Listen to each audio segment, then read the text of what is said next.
Saudara Presiden Joko Widodo membenarkan bertemu Ketua Umum Partai Demokrat Agus Harimurti Yudhoyono di Istana Merdeka pada Senin kemarin. Selain itu, Jokowi juga memastikan akan ada reshuffle kabinet pekan ini. Jokowi menyebut pertemuannya dengan AHY yang juga putra sulung Presiden ke-6 Susilo Bambang Yudhoyono merupakan silaturahmi biasa. Ditanya soal perombakan kabinet, Presiden menyebut rencana pergantian pos menteri yang kosong termasuk Menteri Pertanian pada pekan ini.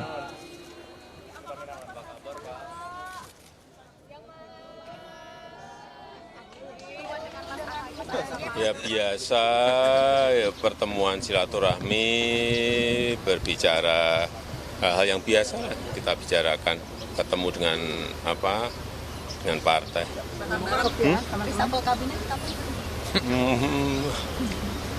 Mungkin minggu ini. Terima kasih teman-teman. Baru disiap. Pos apa saja Pak yang akan dirombak Pak? Pos menteri apa yang akan dirombak Pak? Pos Menteri Pertanian.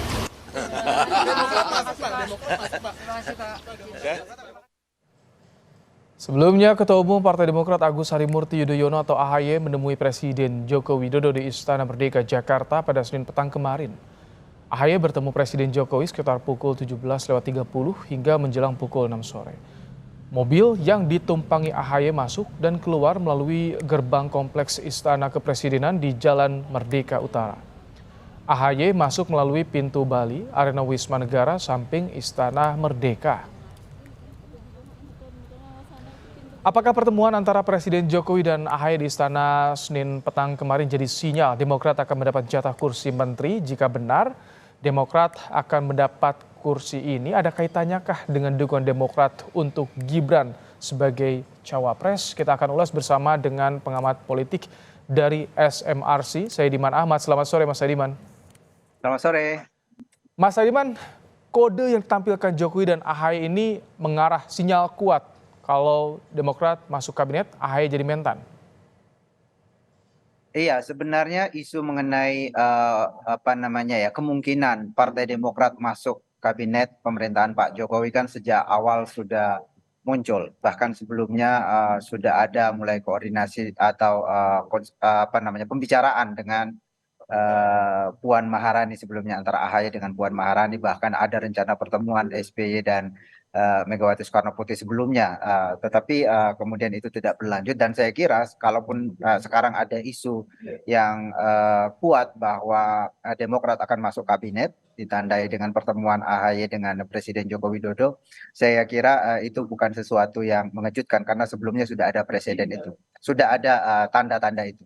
Kemudian sekarang menjadi sangat menguat kalau kita lihat manuver atau pergerakan politik mutakhir mengenai calon presiden dan wakil presiden, di mana anak Presiden Joko Widodo, Gibran, itu didaulat oleh Prabowo Subianto untuk menjadi cawapres untuk mendampinginya. Dengan Gibran menjadi pendamping Prabowo Subianto, itu artinya perlu ada negosiasi atau ada insentif yang diterima oleh elit-elit partai politik yang selama ini mendukung Prabowo Subianto. Salah satunya adalah Partai Demokrat. Harus ada kompensasi atas tidak dipilihnya misalnya wakil atau katakanlah Ketua Umum Partai Demokrat menjadi cawapres. Oh, jadi bacaan Anda ini sebagai imbal balik bagi Demokrat karena all out dukung Gibran sebagai baca pres Prabowo? Saya kira bisa dibaca demikian kalau kita lihat dari momentumnya, bahwa sekarang ada pertemuan antara Joko Widodo dengan AHY.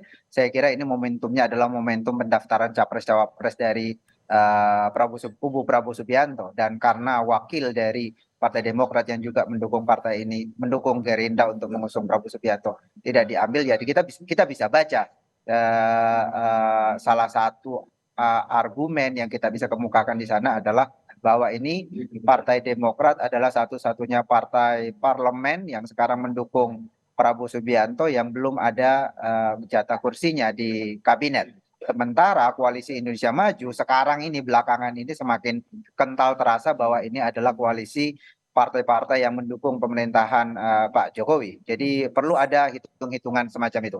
Ini kalau Demokrat jadi masuk ke kabinet, ada imbas nggak pada peta persaingan Pilpres ke depan, Mas Adiman? Saya kira akan punya imbas, misalnya isu yang kita sering diskusikan belakangan ini, ada ketegangan atau ada jarak antara Presiden Joko Widodo dengan PDI Perjuangan misalnya, mungkin itu akan kembali mengemuka begitu ya, dengan masuknya tokoh partai yang selama ini oposan terhadap pemerintahan ke dalam kabinet. Apalagi misalnya jika Pak Joko Widodo kurang melakukan komunikasi misalnya dengan PDI Perjuangan di dalam menentukan ini, tentu ini akan menguat kembali isu tentang keretakan hubungan antara Joko Widodo dan PDI Perjuangan. Jadi menurut Anda ini PDIP tidak akan rela kalau Demokrat masuk kabinet, karena yang berdarah-darah membela Jokowi selama ini kan PDIP. Saya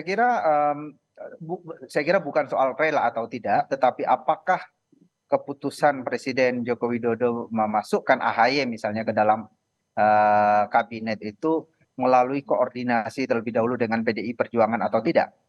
Nah, itu yang perlu kita lihat. Saya kira sebagian di PDI Perjuangan sebenarnya tidak ada persoalan dengan Partai Demokrat masuk kabinet, karena sudah ada komunikasi tadi yang saya kemukakan sebelumnya. Tetapi kalau kita lihat perkembangan mutakhir di mana anak presiden itu diambil, katakanlah ya, dipinang oleh Prabowo Subianto yang merupakan lawan atau kompetitor dari calon yang diusung PDIP, kalau ada hubungannya dengan itu, maka ini menjadi sedikit rumit sebetulnya.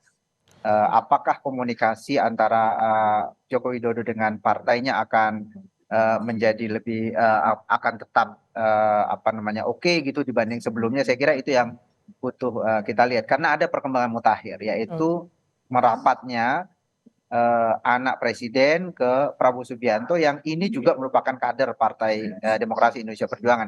Saya kira faktor-faktor itu akan mempengaruhi hubungan antara presiden dengan PDI Perjuangan. Mas Haidiman, ini presiden apa yang akan timbul kalau manuver politik di Pilpres ini sampai berujung ke perombakan kabinet, sampai berujung masuk ke istana nih? Iya, ini bagian dari konsekuensi ya dari perubahan politik yang sangat cepat belakangan ini. Itu konsekuensinya. Tetapi sebenarnya mungkin kalaupun ada perubahan, sebenarnya perubahannya tidak akan total. Ada perubahan total begitu ya, karena kan sekarang yang lowong setidaknya ada satu kursi sebetulnya ya untuk kabinet, yaitu Kementerian Pertanian yang menterinya baru saja kena kasus korupsi. Saya kira itu saja ya. Tetapi secara umum sebetulnya kalau kita lihat secara lebih luas, kalau kita hubungkan antara pergerakan antara manuver politik partai-partai politik dalam rangka dalam isu capres-cawapres, sebenarnya ada peluang juga sebetulnya partai-partai yang tidak mendukung calon yang diusung PDI Perjuangan maupun yang dekat dengan Joko Widodo, katakanlah PKB, kursi dari PKB dan juga Partai Nasdem. Ini kan koalisi ini juga akan menyuarakan isu mengenai perubahan dan mendukung calon yang selama ini oposan terhadap pemerintah. Saya kira itu juga terbuka juga kemungkinan untuk melakukan perombakan kabinet ke arah sana. Sebab ya ada 20% sebetulnya kursi di parlemen yang dikuasai oleh Nasdem dan PKB, yang itu juga potensial sebenarnya untuk kemudian dilirik untuk diubah begitu ya. Karena kan Partai Demokrat sekarang mengusung calon yang kira-kira dengan Gibran ke sana itu seperti menunjukkan bahwa Jokowi merestui juga Pak Prabowo Subianto sebagai calon presiden, dan ada satu partai di sana yang ada di parlemen dengan 9% di parlemen yang belum mendapatkan kursi kabinet. Baik, Mas Haidiman Ahmad, pengamat politik dari SMRC, terima kasih telah menyampaikan pandangannya dalam program Kompas Petang sore hari ini.